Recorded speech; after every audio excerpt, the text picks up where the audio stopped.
Hello everyone, Ryan here with another 2020 Subaru Outback tip for you. In this video, I want to show you just real quick how to do a soft reset of the center information display, the center screen here. If you run into a problem with the system and you want to perform a soft reset, this is how you do it. First, locate the volume knob. That's the knob here on the left of the display. And you're going to go ahead and hold it down. I'm going to demonstrate now. And you're going to keep holding. A message is going to come up asking you if you'd like to turn the display off. Keep holding. Don't let go. Keep pressing down. Eventually, the screen will go completely black. Then you can let go. And the system will reset itself. It'll reboot. And when it comes up, it'll be completely refreshed, ready to go, just as though you've restarted the vehicle.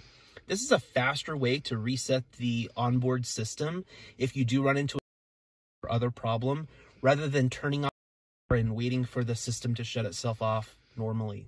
So that's how you do it. Our test vehicle today has been the 2020 Subaru Outback Limited XT. I'm the owner of this vehicle. I don't work for Subaru or a Subaru retailer. I'm making these videos just to help other owners get the most out of their Outback. So if you do run into a problem with your center information display, now you know how to reset it. Thanks for watching.